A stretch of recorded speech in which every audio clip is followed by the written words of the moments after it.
Welcome back. Have you ever felt like you possessed a truth, a perspective that no one around you could possibly comprehend? We often grew up hearing the proverb, "In the country of the blind, the one-eyed man is king." But is reality ever that simple? Today we journey into H.G. Wells' isolated valley in The Country of the Blind. This isn't just Nunez's adventure, it is a mirror reflecting our own lives. Would we choose to blind ourselves just to fit in, or would we hold on to our vision even if the world branded us insane? Close your eyes, let your imagination take the lead, and let us begin our journey into the land where sight is but a myth. The Country of the Blind. 300 miles and more from Chimborazo, 100 from the snows of Cotopaxi, in the wildest wastes of Ecuador's Andes, there lies that mysterious mountain valley, cut off from all the world of men, the country of the blind.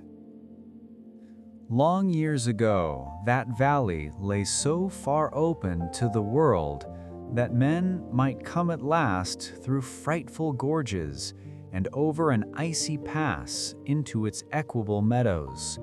And thither, indeed, men came, a family or so of Peruvian half-breeds, fleeing from the lust and tyranny of an evil Spanish ruler.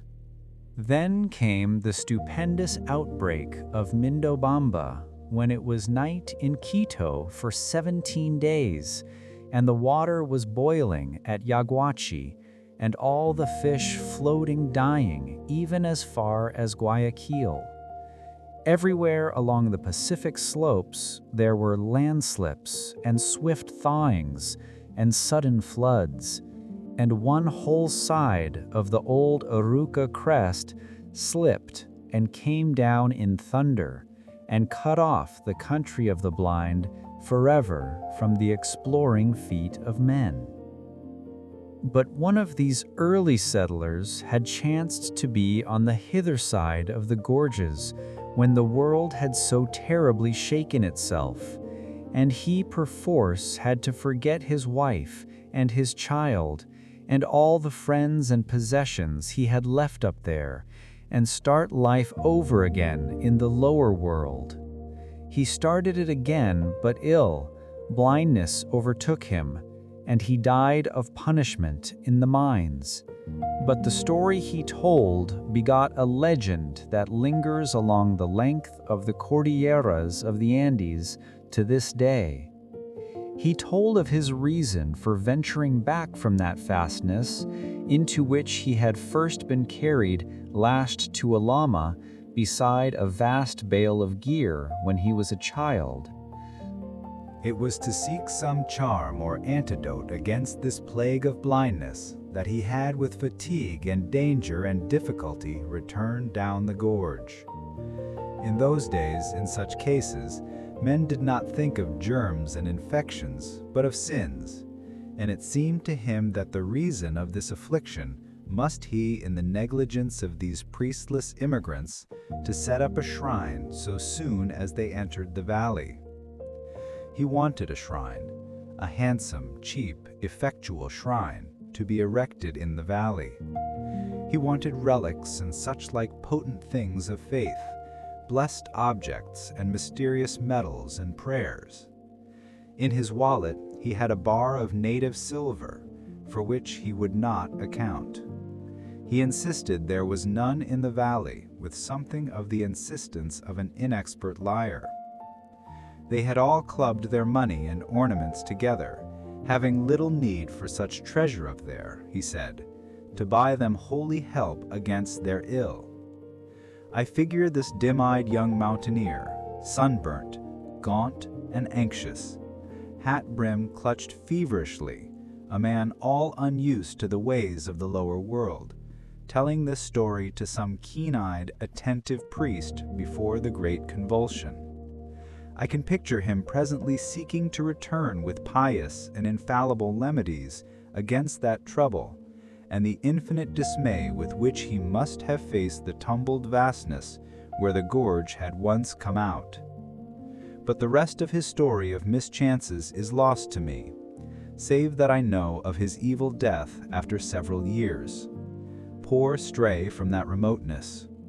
The stream that had once made the gorge now bursts from the mouth of a rocky cave, and the legend his poor ill-told story set going developed into the legend of a race of blind men somewhere over there one may still hear today. And amidst the little population of that now isolated and forgotten valley, the disease ran its course. The old became groping, the young saw but dimly, and the children that were born to them never saw at all. But life was very easy in that snow-rimmed basin, lost to all the world, with neither thorns nor briars, with no evil insects nor any beasts save the gentle breed of llamas they had lugged and thrust and followed up the beds of the shrunken rivers in the gorges up which they had come. The seeing had become purblind so gradually that they scarcely noticed their loss. They guided the sightless youngsters hither and thither until they knew the whole valley marvelously, and when at last sight died out among them, the race lived on. They had even time to adapt themselves to the blind control of fire, which they made carefully in stoves of stone. They were a simple strain of people at the first, unlettered, only slightly touched with the Spanish civilization, but with something of a tradition of the arts of old Peru and of its lost philosophy. Generation followed generation. They forgot many things. They devised many things. Their tradition of the greater world they came from became mythical in color and uncertain.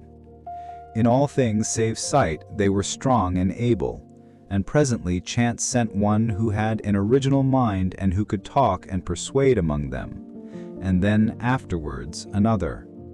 These two passed, leaving their effects, and the little community grew in numbers and in understanding, and met and settled social and economic problems that arose. Generation followed generation. There came a time when a child was born who was 15 generations from that ancestor who went out of the valley with a bar of silver to seek God's aid, and who never returned. Thereabout it chanced that a man came into this community from the outer world, and this is the story of that man. He was a mountaineer from the country near Quito, a man who had been down to the sea and had seen the world, a reader of books in an original way, an acute and enterprising man, and he was taken on by a party of Englishmen who had come out to Ecuador to climb mountains, to replace one of their 3 Swiss guides who had fallen ill. He climbed here and he climbed there, and then came the attempt on Perescotoped, the Matterhorn of the Andes, in which he was lost to the outer world. The story of that accident has been written a dozen times. Pointer's narrative is the best. He tells how the little party worked their difficult and almost vertical way up to the very foot of the last and greatest precipice, and how they built a night shelter amidst the snow upon a little shelf of rock, and, with a touch of real dramatic power, how presently they found Nunez had gone from them. They shouted, and there was no reply, shouted and whistled, and for the rest of that night they slept no more. As the morning broke, they saw the traces of his fall. It seems impossible he could have uttered a sound. He had slipped eastward towards the unknown side of the mountain. Far below, he had struck a steep slope of snow, and plowed his way down it in the midst of a snow avalanche. His track went straight to the edge of a frightful precipice, and beyond that everything was hidden. Far, far below, and hazy with distance, they could see trees rising out of a narrow, shut-in valley, the lost country of the blind. But they did not know it was the lost country of the blind, nor distinguish it in any way from any other narrow streak of upland valley. Unnerved by this disaster, they abandoned their attempt in the afternoon, and Pointer was called away to the war before he could make another attack. To this day, Parascotopet lifts an unconquered crest, and Pointer's shelter crumbles unvisited amidst the snows. And the man who fell survived. At the end of the slope he fell 1,000 feet, and came down in the midst of a cloud of snow upon a snow slope even steeper than the one above. Down this he was whirled, stunned and insensible, but without a bone broken in his body, and then at last came to gentler slopes, and at last rolled out and lay still, buried amidst a softening heap of the white masses that had accompanied and saved him. He came to himself with a dim fancy that he was ill in bed, then realized his position with a mountaineer's intelligence, and worked himself loose, and, after a rest or so, out until he saw the stars. He rested flat upon his chest for a space, wondering where he was and what had happened to him. He explored his limbs and discovered that several of his buttons were gone, and his coat was turned over his head. His knife had gone from his pocket, and his hat was lost, though he had tied it under his chin. He recalled that he had been looking for loose stones to raise his piece of the shelter wall. His ice axe had disappeared. He decided he must have fallen, and looked up to see, exaggerated by the ghastly light of the rising moon, the tremendous flight he had taken. For a while he lay gazing blankly at the vast, pale cliff towering above, rising moment by moment out of a subsiding tide of darkness. Its phantasmal, mysterious beauty held him for a space, and then he was seized with a paroxysm of sobbing laughter. After a great interval of time, he became aware that he was near the lower edge of the snow.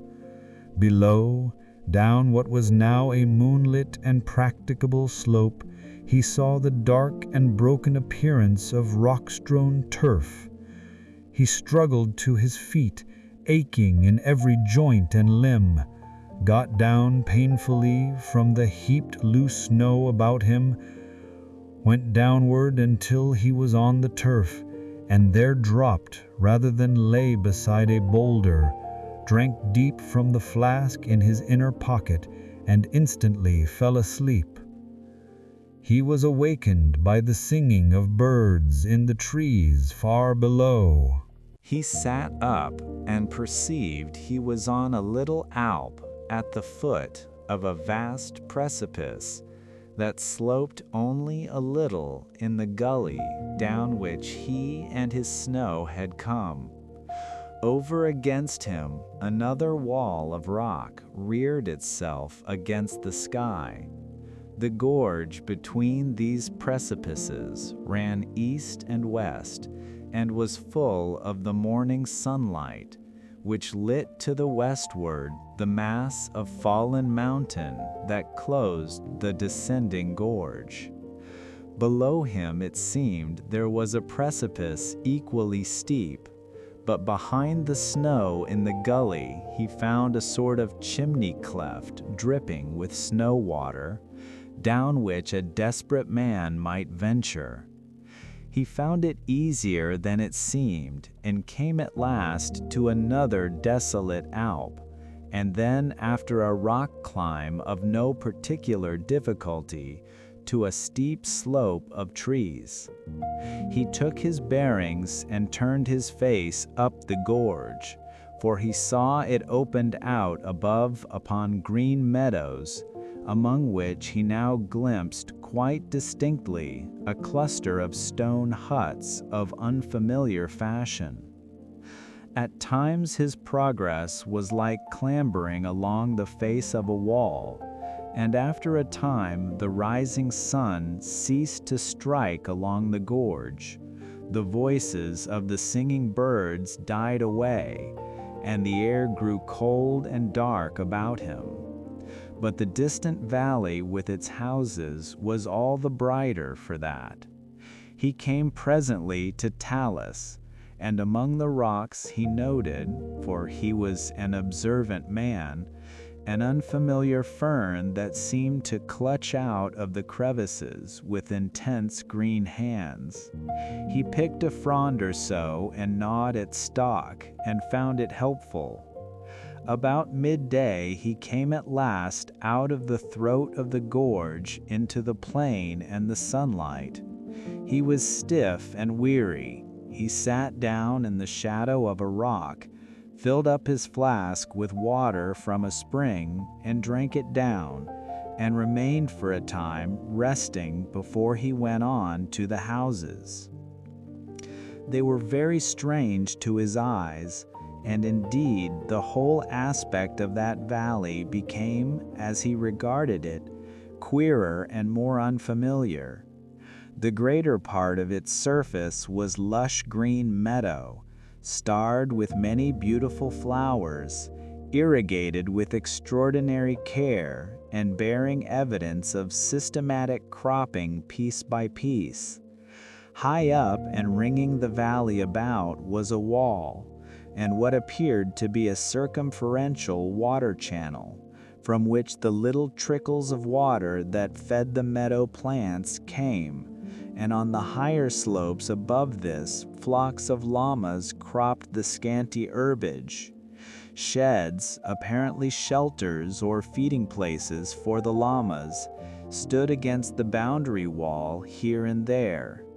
The irrigation streams ran together into a main channel down the center of the valley, and this was enclosed on either side by a wall breast high. This gave a singularly urban quality to this secluded place, a quality that was greatly enhanced by the fact that a number of paths paved with black and white stones, and each with a curious little curb at the side, ran hither and thither in an orderly manner. The houses of the central village were quite unlike the casual and higgledy-piggledy agglomeration of the mountain villages he knew. They stood in a continuous row on either side of a central street of astonishing cleanness. Here and there their party-colored facade was pierced by a door, and not a solitary window broke their even frontage. They were party-colored with extraordinary irregularity, smeared with the sort of plaster that was sometimes gray, sometimes drab, sometimes slate-colored or dark brown. And it was the sight of this wild plastering first brought the word blind into the thoughts of the explorer. The good man who did that, he thought, must have been as blind as a bat. He descended a steep place and so came to the wall and channel that ran about the valley, near where the latter spouted out its surplus contents into the deeps of the gorge in a thin and wavering thread of cascade. He could now see a number of men and women resting on piled heaps of grass as if taking a siesta. In the remoter part of the meadow, and nearer the village, a number of recumbent children, and then nearer at hand, 3 men carrying pails on yokes along a little path that ran from the encircling wall towards the houses. These latter were clad in garments of llama cloth and boots and belts of leather, and they wore caps of cloth with back and ear flaps. They followed one another in single file, walking slowly and yawning as they walked, like men who have been up all night. There was something so reassuringly prosperous and respectable in their bearing that after a moment's hesitation, Nunez stood forward as conspicuously as possible upon his rock and gave vent to a mighty shout that echoed round the valley. The 3 men stopped and moved their heads as though they were looking about them. They turned their faces this way and that, and Nunez gesticulated with freedom. But they did not appear to see him for all his gestures, and after a time, directing themselves towards the mountains far away to the right, they shouted as if in answer. Nunez bawled again and then once more, and as he gestured ineffectually, the word blind came up to the top of his thoughts. "The fools must be blind," he said.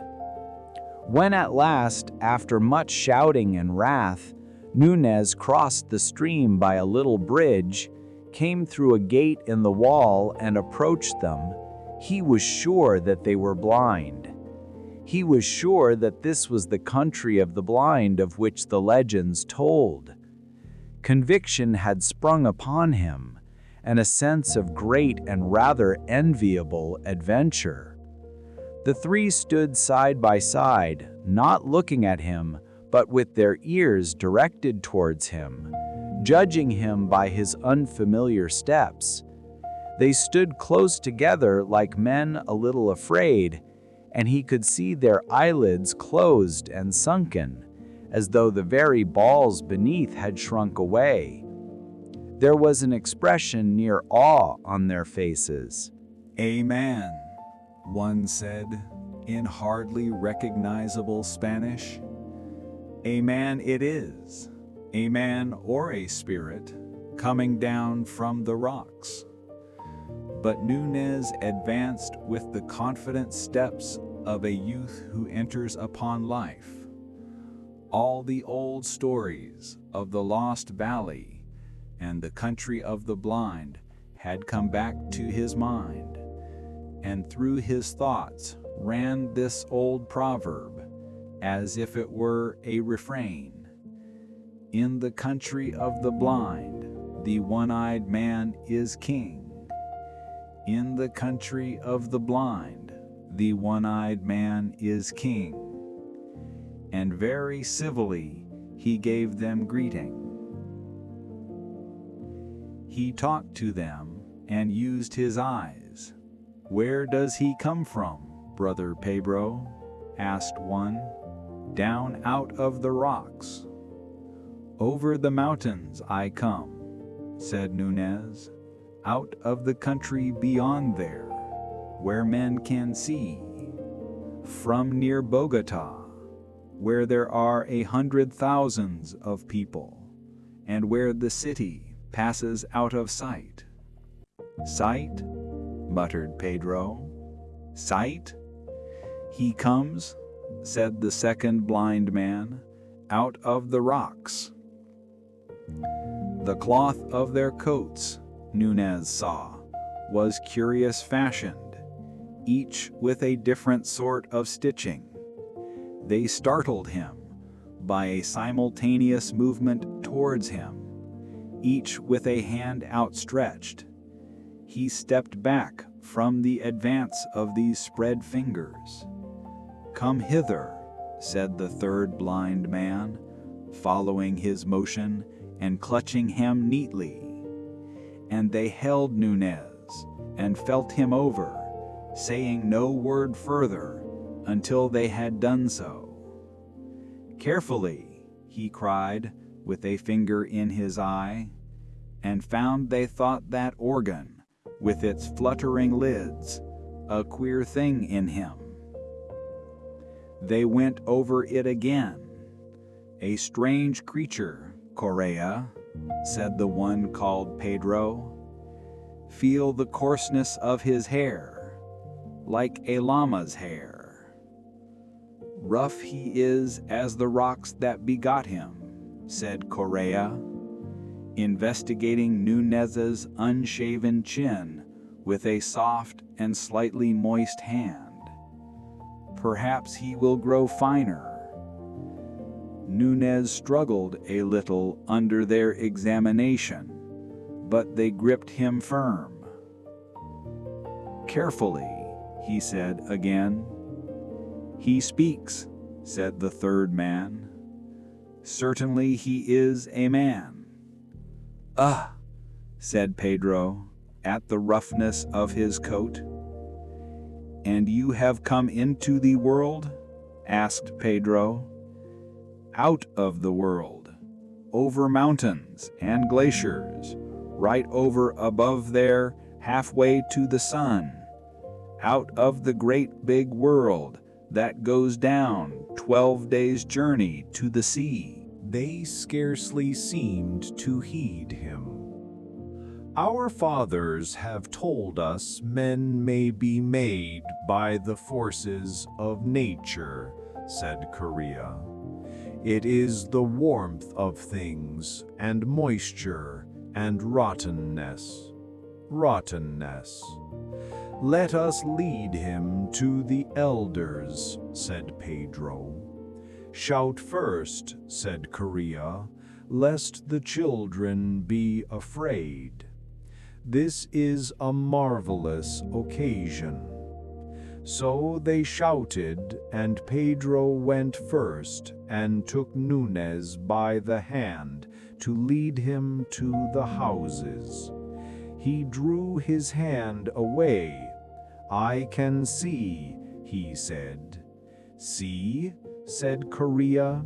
"Yes, see," said Nunez, turning towards him, and stumbled against Pedro's pail. "His senses are still imperfect," said the third blind man. "He stumbles and talks unmeaning words. Lead him by the hand." "As you will," said Nunez, and was led along laughing. It seemed they knew nothing of sight. Well, all in good time he would teach them. He heard people shouting and saw a number of figures gathering together in the middle roadway of the village. He found it tax his nerve and patience more than he had anticipated, that first encounter with the population of the country of the blind. The place seemed larger as he drew near to it, and the smeared plasterings queerer, and a crowd of children and men and women. The women and girls, he was pleased to note, had some of them quite sweet faces, for all that their eyes were shut and sunken, came about him, holding on to him, touching him with soft, sensitive hands, smelling at him and listening at every word he spoke. Some of the maidens and children, however, kept aloof as if afraid, and indeed his voice seemed coarse and rude beside their softer notes. They mobbed him. His three guides kept close to him with an effect of proprietorship, and said again and again, "A wild man out of the rocks." "Bogota," he said, "Bogota, over the mountain crests." "A wild man using wild words," said Pedro. Did you hear that, Bogota? His mind has hardly formed yet. He has only the beginnings of speech. A little boy nipped his hand. Bogota, he said mockingly. I, a city to your village. I come from the great world, where men have eyes and see. His name's Bogota, they said. He stumbled, said Korea, stumbled twice as we came hither. Bring him in to the elders. And they thrust him suddenly through a doorway into a room as black as pitch, save at the end there faintly glowed a fire. The crowd closed in behind him and shut out all but the faintest glimmer of day, and before he could arrest himself, he had fallen headlong over the feet of a seated man. His arm, outflung, struck the face of someone else as he went down. He felt the soft impact of features and heard a cry of anger, and for a moment he struggled against a number of hands that clutched him. It was a one-sided fight. An inkling of the situation came to him, and he lay quiet. "I fell down," he said. "I couldn't see in this pitchy darkness." There was a pause, as if the unseen persons about him tried to understand his words. Then the voice of Korea said, "He is but newly formed. He stumbles as he walks and mingles words that mean nothing with his speech." Others also said things about him that he heard or understood imperfectly. "May I sit up?" he asked in a pause. "I will not struggle against you again."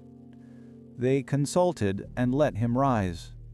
The voice of an older man began to question him, and Nunez found himself trying to explain the great world out of which he had fallen, and the sky and mountains and such like marvels to these elders who sat in darkness in the country of the blind.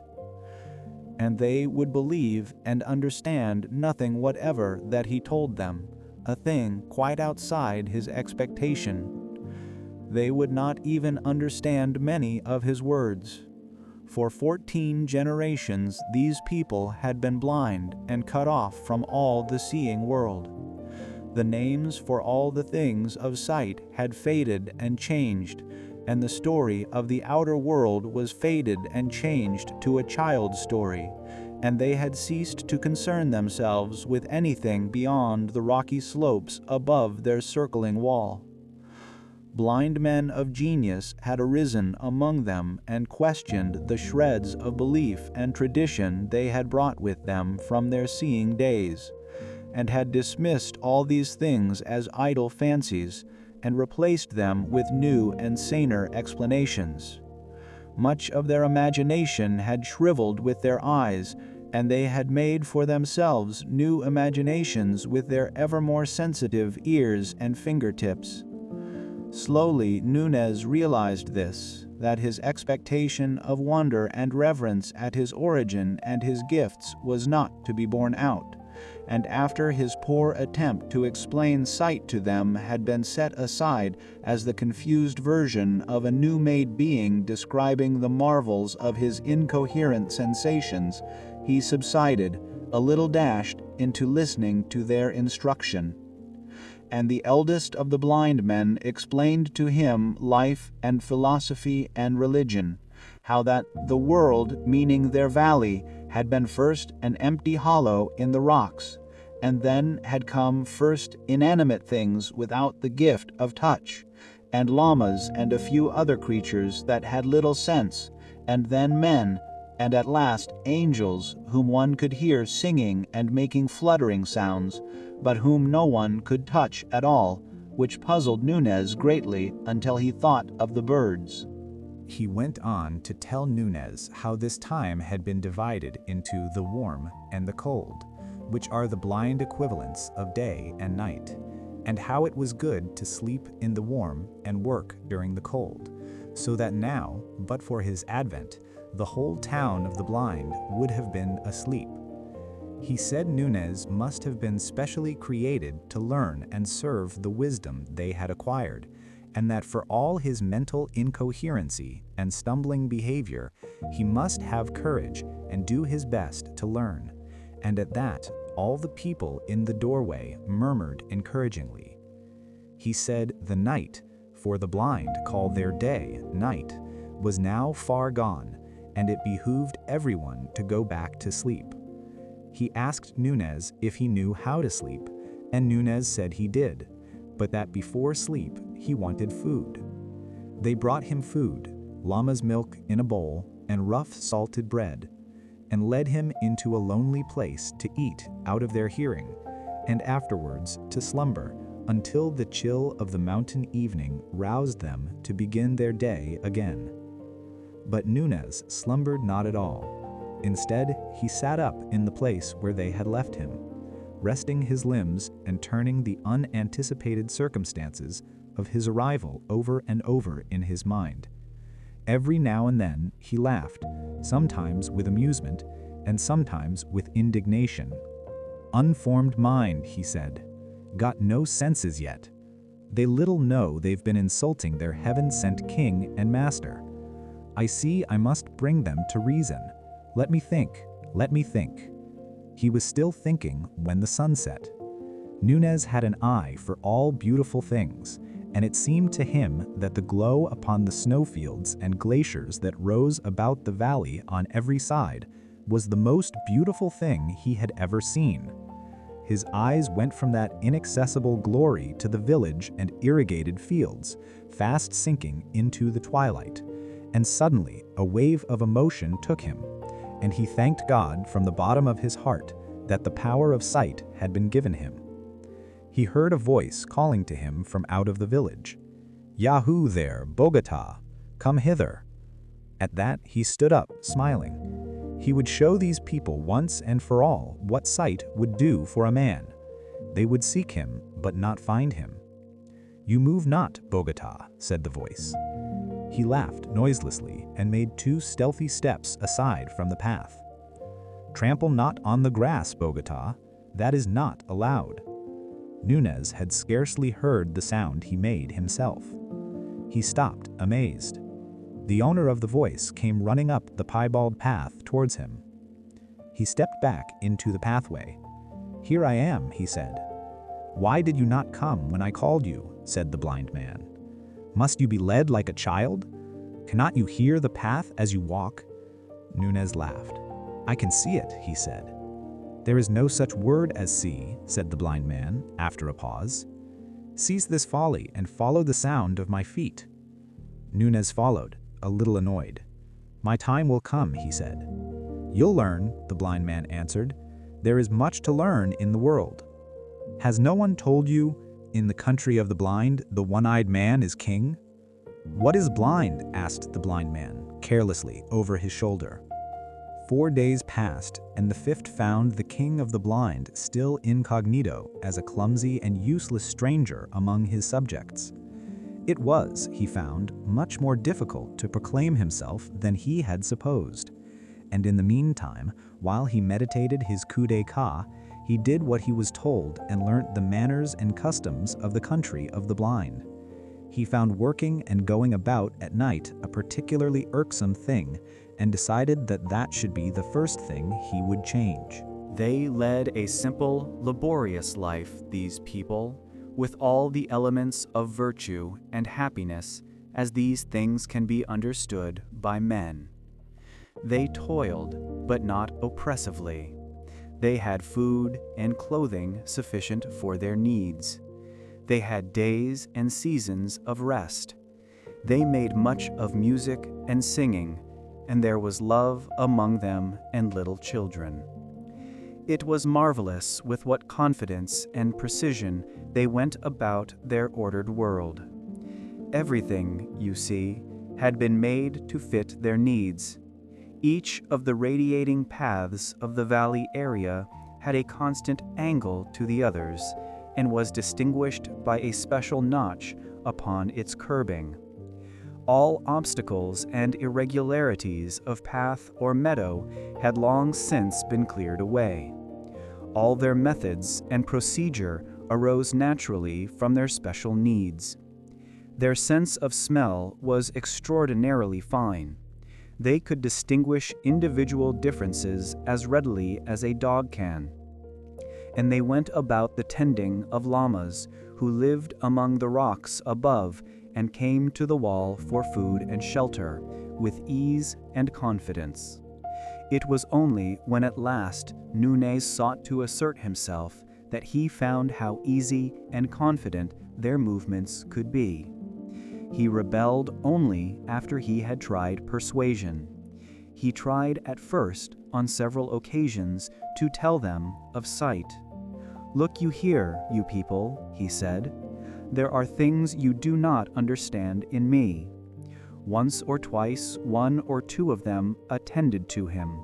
They sat with faces downcast and ears turned intelligently towards him, and he did his best to tell them what it was to see. Among his hearers was a girl, with eyelids less red and sunken than the others, so that one could almost fancy she was hiding eyes, whom especially he hoped to persuade. He spoke of the beauties of sight, of watching the mountains, of the sky and the sunrise, and they heard him with amused incredulity that presently became condemnatory. They told him there were indeed no mountains at all, but that the end of the rocks where the llamas grazed was indeed the end of the world. Thence sprang a cavernous roof of the universe, from which the dew and the avalanches fell. And when he maintained stoutly the world had neither end nor roof, such as they supposed, they said his thoughts were wicked. So far as he could describe sky and clouds and stars to them, it seemed to them a hideous void, a terrible blankness in the place of the smooth roof to things in which they believed. It was an article of faith with them that the cavern roof was exquisitely smooth to the touch. He saw that in some manner he shocked them, and gave up that aspect of the matter altogether, and tried to show them the practical value of sight. One morning he saw Pedro in the path called 17, and coming towards the central houses, but still too far off for hearing or scent, and he told them as much. In a little while, he prophesied, Pedro will be here. An old man remarked that Pedro had no business on path 17, and then, as if in confirmation, that individual, as he drew near, turned and went transversely into path 10, and so back with nimble paces towards the outer wall. They mocked Nunez when Pedro did not arrive, and afterwards, when he asked Pedro questions to clear his character, Pedro denied and outfaced him, and was afterwards hostile to him. Then he induced them to let him go a long way up the sloping meadows towards the wall with one complacent individual, and to him he promised to describe all that happened among the houses. He noted certain goings and comings, but the things that really seemed to signify to these people happened inside of or behind the windowless houses. The only things they took note of to test him by, and of those he could see or tell nothing. And it was after the failure of this attempt and the ridicule they could not repress that he resorted to force. He thought of seizing a spade and suddenly smiting one or two of them to earth, and so in fair combat showing the advantage of eyes. He went so far with that resolution as to seize his spade, and then he discovered a new thing about himself, and that was that it was impossible for him to hit a blind man in cold blood. He hesitated and found them all aware that he had snatched up the spade. They stood all alert, with their heads on one side and bent ears towards him for what he would do next. "Put that spade down," said one, and he felt a sort of helpless horror. He came near obedience. Then he had thrust one backwards against a house wall and fled past him and out of the village. He went athwart one of their meadows, leaving a track of trampled grass behind his feet, and presently sat down by the side of one of their ways. He felt something of the buoyancy that comes to all men in the beginning of a fight, but more perplexity. He began to realize that you cannot even fight happily with creatures who stand upon a different mental basis to yourself. Far away he saw a number of men carrying spades and sticks come out of the street of houses and advance in a spreading line along the several paths towards him. They advanced slowly, speaking frequently to one another, and ever and again the whole cordon would halt and sniff the air and listen. The first time they did this, Nunez laughed, but afterwards he did not laugh. One struck his trail in the meadow grass and came stooping and feeling his way along it. For 5 minutes he watched the slow extension of the cordon, and then his vague disposition to do something forthwith became frantic. He stood up, went a pace or so towards the circumferential wall, turned, and went back a little way. There they all stood in a crescent, still and listening. He also stood still, gripping his spade very tightly in both hands. Should he charge them? The pulse in his ears ran into the rhythm of, "In the country of the blind, the one-eyed man is king." Should he charge them? He looked back at the high and unclimbable wall behind. Unclimbable because of its smooth plastering, but withal pierced with many little doors and at the approaching line of seekers. Behind these, others were now coming out of the street of houses. Should he charge them? "Bogota!" called one. "Bogota, where are you?" He gripped his spade still tighter and advanced down the meadows towards the place of habitations, and directly he moved, they converged upon him. "I'll hit them if they touch me," he swore. "By heaven, I will. I'll hit." He called aloud, "Look here, I'm going to do what I like in this valley. Do you hear? I'm going to do what I like and go where I like." They were moving in upon him quickly, groping, yet moving rapidly. It was like playing blind man's buff, with everyone blindfolded except one. "Get hold of him!" cried one. He found himself in the arc of a loose curve of pursuers. He felt suddenly he must be active and resolute. "You don't understand," he cried in a voice that was meant to be great and resolute, and which broke. "You are blind and I can see. Leave me alone. Bogota, put down that spade and come off the grass." The last order, grotesque in its urban familiarity, produced a gust of anger. "I'll hurt you," he said, sobbing with emotion. "By heaven, I'll hurt you. Leave me alone." He began to run, not knowing clearly where to run. He ran from the nearest blind man because it was a horror to hit him. He stopped and then made a dash to escape from their closing ranks. He made for where a gap was wide, and the men on either side, with a quick perception of the approach of his paces, rushed in on one another. He sprang forward and then saw he must be caught, and swish, the spade had struck. He felt the soft thud of hand and arm, and the man was down with a yell of pain, and he was through, and then he was close to the street of houses again, and blind men, whirling spades and stakes, were running with a reasoned swiftness hither and thither.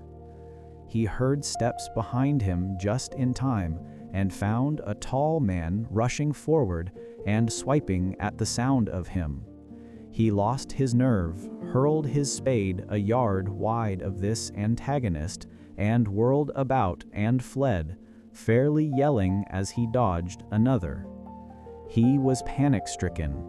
He ran furiously to and fro, dodging when there was no need to dodge, and in his anxiety to see on every side of him at once, stumbling.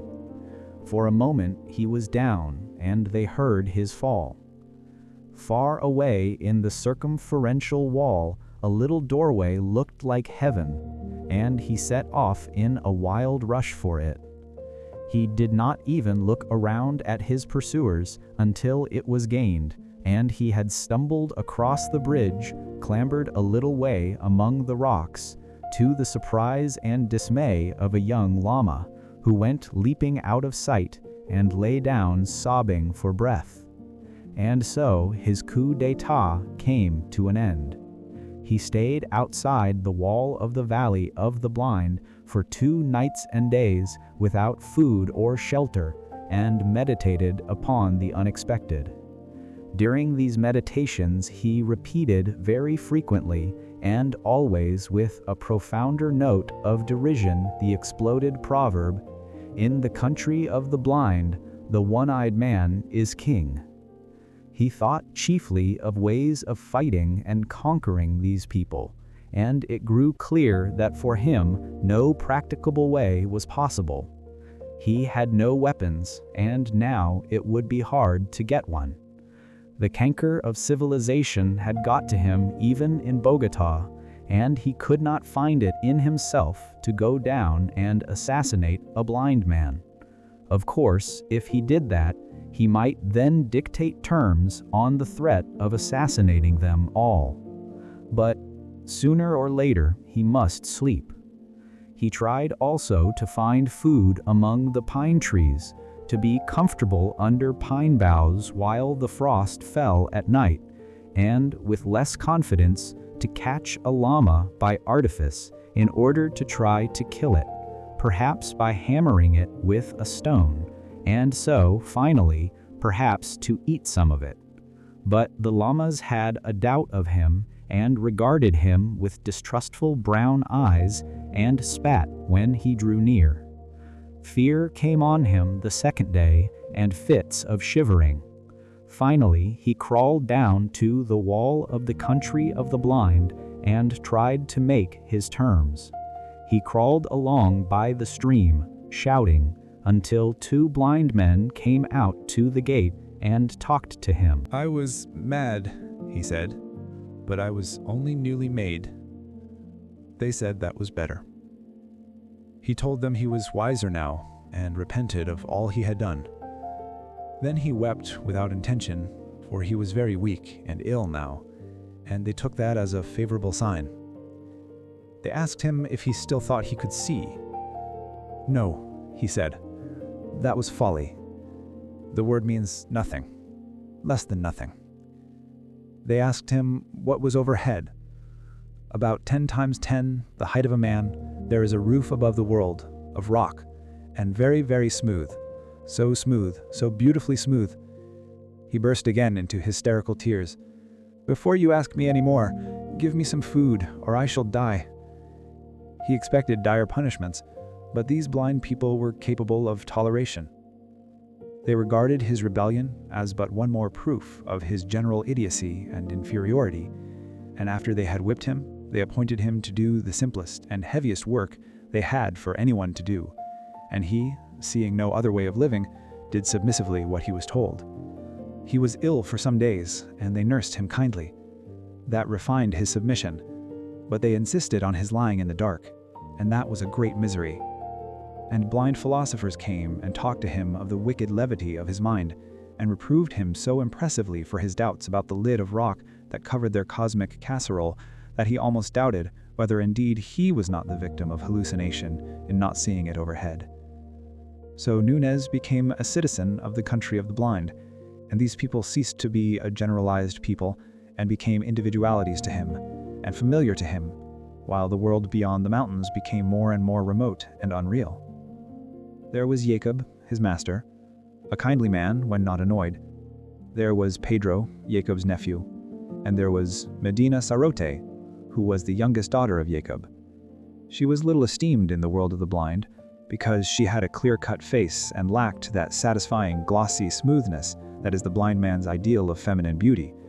But Nunez thought her beautiful at first, and presently the most beautiful thing in the whole creation.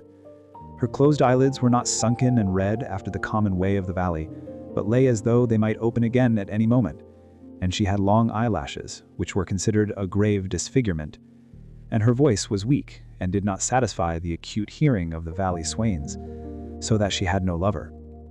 There came a time when Nunez thought that, could he win her, he would be resigned to live in the valley for all the rest of his days. He watched her. He sought opportunities of doing her little services, and presently he found that she observed him. Once at a rest day gathering, they sat side by side in the dim starlight, and the music was sweet. His hand came upon hers, and he dared to clasp it. Then, very tenderly, she returned his pressure. And one day, as they were at their meal in the darkness, he felt her hand very softly seeking him, and as it chanced, the fire leapt then, and he saw the tenderness of her face. He sought to speak to her. He went to her one day when she was sitting in the summer moonlight, spinning.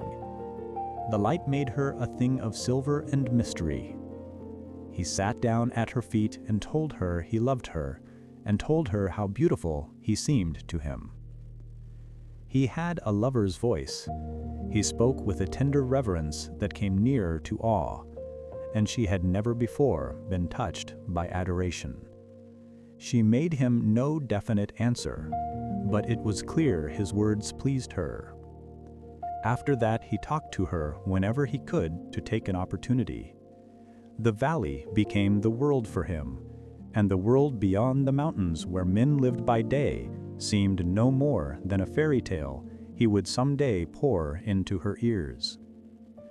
Very tentatively and timidly, he spoke to her of sight.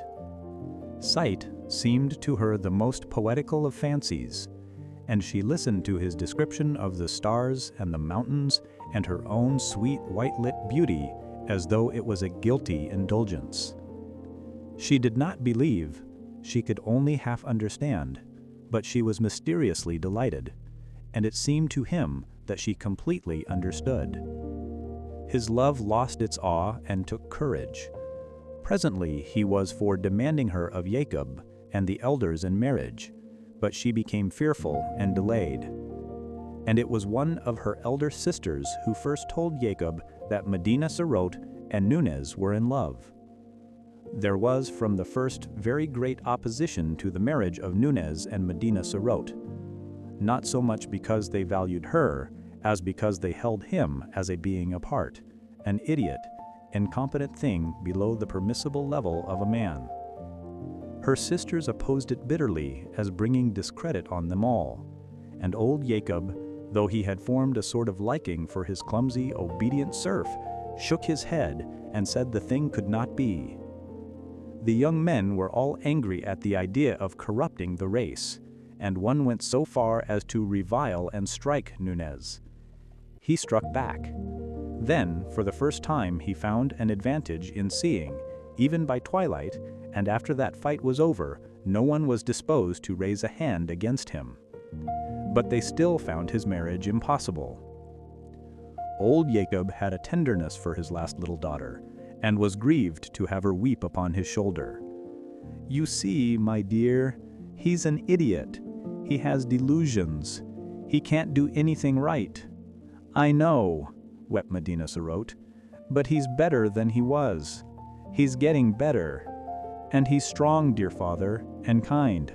Stronger and kinder than any other man in the world. And he loves me. And, father, I love him." Old Jacob was greatly distressed to find her inconsolable, and, besides, what made it more distressing, he liked Nunez for many things. So he went and sat in the windowless council chamber with the other elders and watched the trend of the talk, and said at the proper time, "He's better than he was. Very likely, some day, we shall find him as sane as ourselves." Then afterwards, one of the elders, who thought deeply, had an idea. He was a great doctor among these people, their medicine man, and he had a very philosophical and inventive mind, and the idea of curing Nunez of his peculiarities appealed to him. One day, when Jacob was present, he returned to the topic of Nunez. "I have examined Nunez," he said, "and the case is clearer to me. I think very probably he might be cured." "This is what I have always hoped," said old Jakob. "His brain is affected," said the blind doctor. The elders murmured assent. "Now, what affects it?" "Ah," said old Jakob. "This," said the doctor, answering his own question. "Those queer things that are called the eyes, and which exist to make an agreeable depression in the face, are diseased, in the case of Nunez, in such a way as to affect his brain. They are greatly distended. He has eyelashes, and his eyelids move, and consequently his brain is in a state of constant irritation and distraction." "Yes?" said old Jakob. "Yes? And I think I may say with reasonable certainty that in order to cure him complete, all that we need to do is a simple and easy surgical operation, namely, to remove these irritant bodies. And then he will be sane? Then he will be perfectly sane and a quite admirable citizen. Thank heaven for science," said old Jakob, and went forth at once to tell Nunez of his happy hopes. But Nunez's manner of receiving the good news struck him as being cold and disappointing. "One might think," he said, "from the tone you take, that you did not care for my daughter." It was Medina Sarote who persuaded Nunez to face the blind surgeons. "You do not want me to lose my gift of sight?" She shook her head. "My world is sight." Her head drooped lower. "There are the beautiful things, the beautiful little things, the flowers, the lichens amidst the rocks, the light and softness on a piece of fur, the far sky with its drifting dawn of clouds, the sunsets and the stars. And there is you. For you alone it is good to have sight, to see your sweet, serene face, your kindly lips, your dear, beautiful hands folded together. It is these eyes of mine you won, these eyes that hold me to you, that these idiots seek. Instead, I must touch you, hear you, and never see you again. I must come under that roof of rock and stone and darkness, that horrible roof under which your imaginations stoop. No, you would not have me do that?" A disagreeable doubt had arisen in him. He stopped and left the thing a question. "I wish," she said, "sometimes—" She paused. "Yes," he said, a little apprehensively. "I wish, sometimes, you would not talk like that." "Like what?" "I know it's pretty. It's your imagination. I love it. But now—" He felt cold. "Now?" he said, faintly. She sat quite still. "You mean, you think I should be better?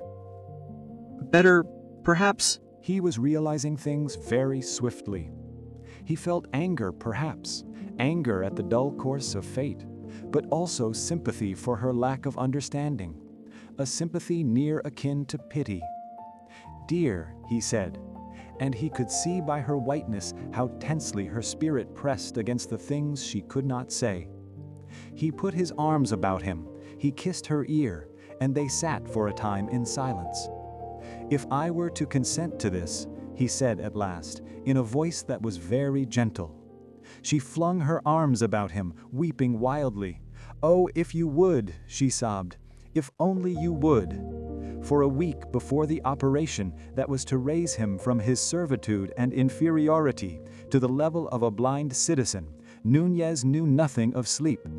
And all through the warm sunlit hours, while the others slumbered happily, he sat brooding or wandered aimlessly, trying to bring his mind to bear on his dilemma. He had given his answer, he had given his consent, and still he was not sure. And at last work time was over. The sun rose in splendor over the golden crests, and his last day of vision began for him. He had a few minutes with Medina Cerote before she went apart to sleep. "Tomorrow," he said, "I shall see no more." "Dear heart," she answered, and pressed his hands with all her strength. "They will hurt you but little," she said, "and you are going through this pain. You are going through it, dear lover, for me. Dear, if a woman's heart and life can do it, I will repay you. My dearest one, my dearest with the tender voice, I will repay." He was drenched in pity for himself and her. He held her in his arms and pressed his lips to hers and looked on her sweet face for the last time. "Goodbye," he whispered to that dear sight. "Goodbye." And then, in silence, he turned away from her. She could hear his slow retreating footsteps, and something in the rhythm of them threw her into a passion of weeping. He walked away.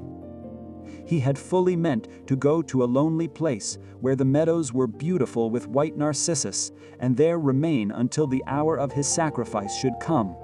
But as he walked, he lifted up his eyes and saw the morning like an angel in golden armor, marching down the steeps. It seemed to him that before this splendor, he and this blind world in the valley, and his love and all, were no more than a pit of sin. He did not turn aside as he had meant to do, but went on and passed through the wall of the circumference and out upon the rocks, and his eyes were always upon the sunlit ice and snow. He saw their infinite beauty, and his imagination soared over them to the things beyond he was now to resign forever.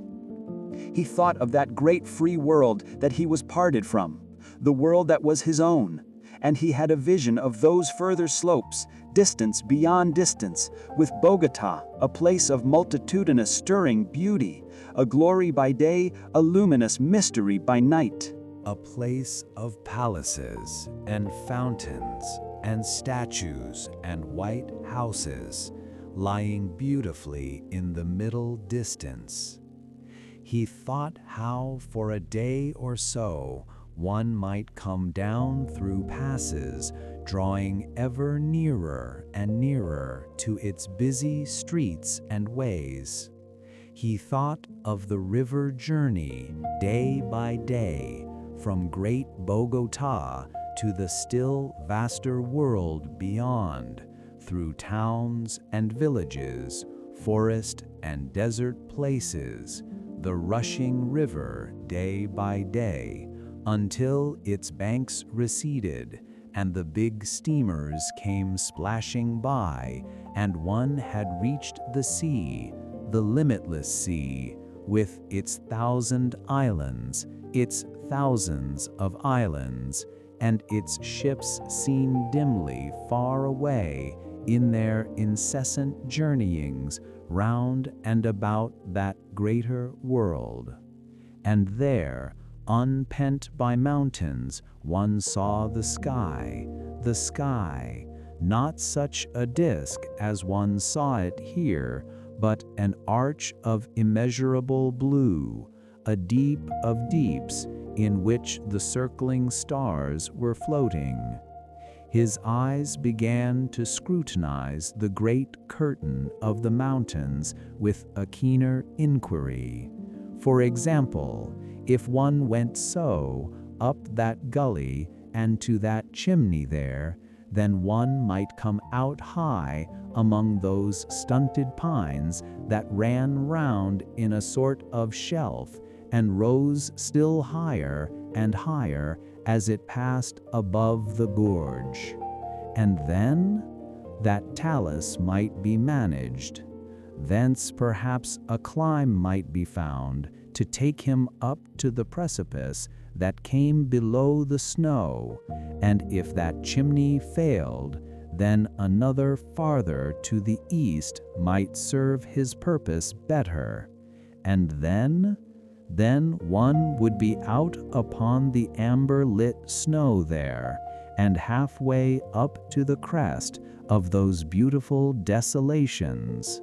And suppose one had good fortune. He glanced back at the village, and then turned right round and regarded it with folded arms.